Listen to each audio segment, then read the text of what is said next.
এটা ছিল আমার নবমী আর দশমীর ব্লগটা দিতে অনেকটাই লেট হয়ে গেল, কারণ অনেক বেশি ব্যস্ততার কারণে এডিট করতে পারছিলাম না। তো প্রথমে আমি চুল ছাড়া দিয়েছিলাম, বেঁধেছিলাম, পরে চুল ছাড়া দিয়েছি কারণ আমাকে চুল বাঁধলে একটু সুন্দর লাগে না, তাই।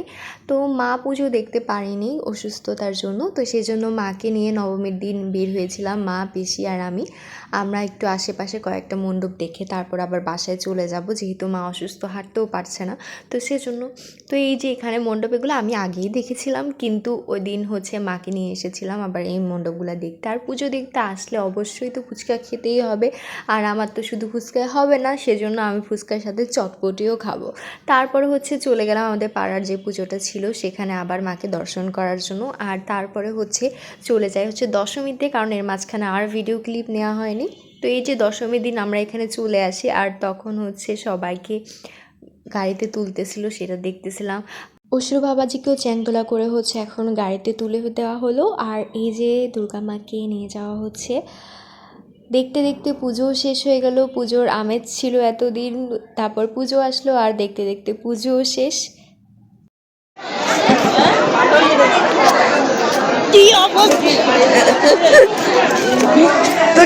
আমি না ওকে বলছি একটা ভিডিও ক্লিপ নিবা, আর ও আমার সাথে এরকম করলো, মানে কি বলবো আমি ওকে, আমার কিছু বলার নাই। তারপর আমি এই শূন্য মা ছাড়া যেই মণ্ডপটা সেটাই দেখাচ্ছিলাম।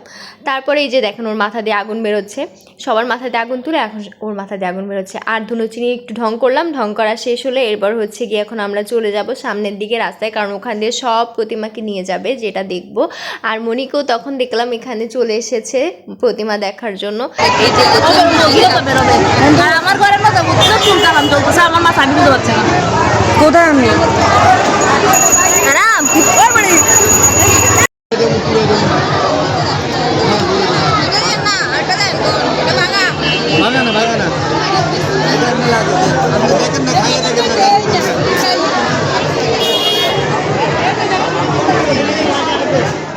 এই যে এখন একের পর এক প্রতিমা এখান দিয়ে নিয়ে যাবে, আর আমরা সেটা দেখব। তো আমি আর কথা না বলি, ভিডিওটা আপনারা এনজয় করুন।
বিজয়া দেখে এসে পিঠা মিষ্টি খেতে হয়, তাই সেগুলো খেয়ে নিলাম। আর আজকের ভিডিওটা এতটুকু পর্যন্তই, বাই।